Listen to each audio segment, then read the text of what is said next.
Bienvenue dans cette vidéo où je vais vous donner tous les coulisses de la création d'un livre. De l'écriture à l'impression, en passant par la mise en page, vous saurez tout ce qu'il y a à savoir sur l'édition. Comme vous le savez, au cabinet d'illusion, on est passionné par les livres, d'où notre activité de maison d'édition. Alors, si vous avez un livre que vous souhaiteriez voir édité, par nos soins ou pas, n'hésitez pas à nous contacter pour en discuter. On se fera un plaisir de vous aider. Déjà, il y a deux grandes options qui s'offrent à vous lorsque vous avez enfin fini d'écrire votre livre, puisque c'est la première grande étape. La première option, elle consiste à éditer le livre à ce qu'on appelle compte d'auteur. Concrètement, vous devez vous charger de tout. Vous supportez tous les frais liés à la publication du livre. Vous devez trouver les contacts des différents corps de métier. En bref, vous devez tout faire. C'est une aventure passionnante et c'est vrai que c'est une activité qui peut être plus rémunératrice que de passer par un éditeur. Mais il ne faut pas oublier que vous devez vraiment tout faire et que mine de rien, éditer un livre, c'est un métier. Si vous souhaitez le faire dans les règles de l'art, vous allez sûrement y passer beaucoup de temps, sans compter l'argent dépensé. L'autre option, c'est de passer par une maison d'édition, comme chez nous, le cabinet d'illusion. Concrètement, on se charge de tout. Vous envoyez le manuscrit et on vous propose une formule clé en main, où vous n'avez rien à faire, vous dépensez pas un centime.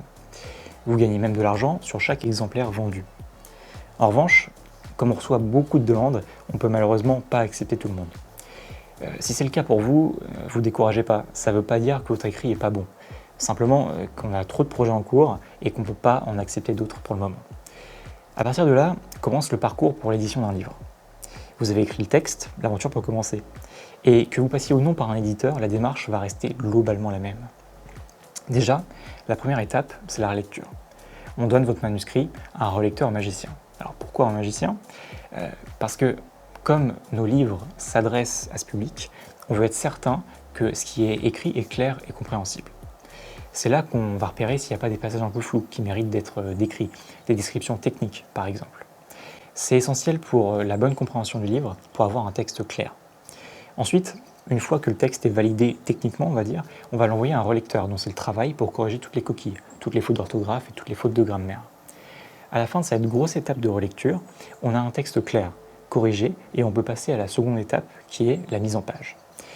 On envoie alors votre livre à un graphiste et on prend le temps de comprendre vos envies. Quand on a écrit un livre, on en est particulièrement fier. C'est normal, car on y a consacré énormément de temps. Alors, on a envie que notre bébé soit le plus beau possible. C'est pour ça qu'au cabinet d'illusion, on prend le temps de faire le point sur vos attentes en termes de graphisme, en termes de mise en page, de couverture, etc. Bref, on cherche à trouver l'univers qui correspond au mieux à vous, qui vous correspond le mieux et qui correspond au livre. C'est là où le graphiste rentre en jeu. Il donne du corps et il donne de la vie au livre en le mettant en page. De là, on fait plein d'allers-retours entre le graphiste et l'auteur pour être sûr qu'on se rapproche étape par étape d'une manière finale qui conviendra à l'auteur. Maintenant que le livre est mis en page, on va pouvoir choisir le papier. C'est là où on peut se demander si la couverture serait mieux en rigide, en souple, s'il y a des dorures, quel type de papier, d'intérieur, d'extérieur, est-ce qu'on peut mettre des couleurs de garde, etc. Prenez par exemple le livre Cléro-Thérion. On a fait le choix d'un papier de couverture blanc mais texturé, très sympa, contre des choses plus lisses pour spectacle en couleur par exemple. Une fois qu'on a choisi les caractéristiques du livre, le format, donc la taille, le type de papier, on va pouvoir lancer un BAT, un bon à tirer. On envoie le livre à un imprimeur qui va faire imprimer un exemplaire de test. Ça permettra d'être certain que tout est parfait. On le vérifie sous toutes ses coutures et une fois que c'est bon, alors on lance l'impression. L'impression peut prendre un bon mois, mais pendant ce temps-là, on ne se tourne pas les pouces. C'est le moment où on va envoyer un exemplaire chez le photographe pour qu'il puisse faire des shootings photos et vidéos. Le livre il va être pris sous tous ses angles pour pouvoir être mis en valeur. Car même si vous avez un bon livre, si vous ne le mettez pas en valeur, vous ne parviendrez pas à le vendre.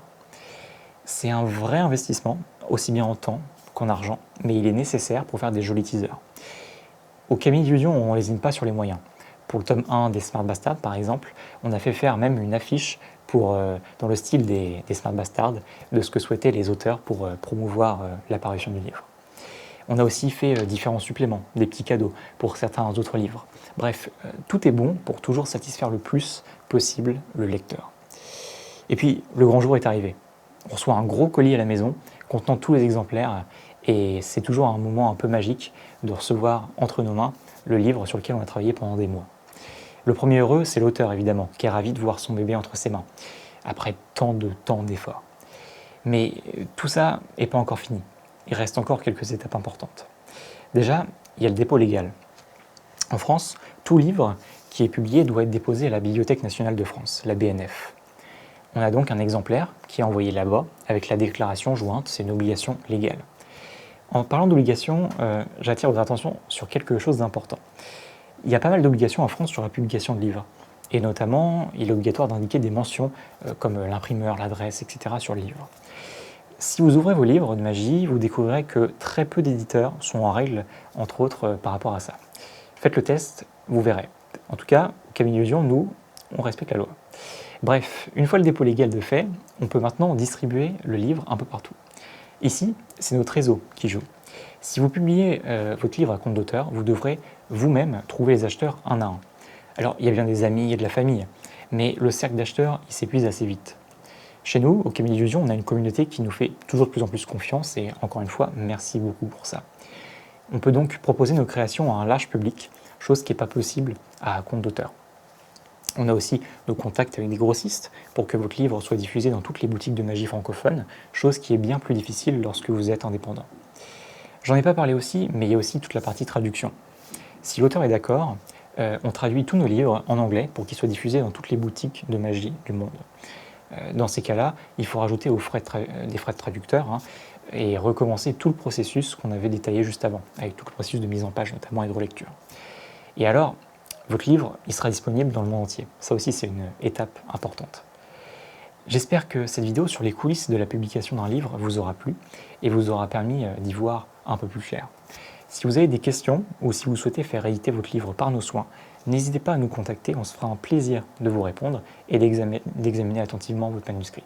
Sur ce, je vous dis à très vite dans une prochaine vidéo.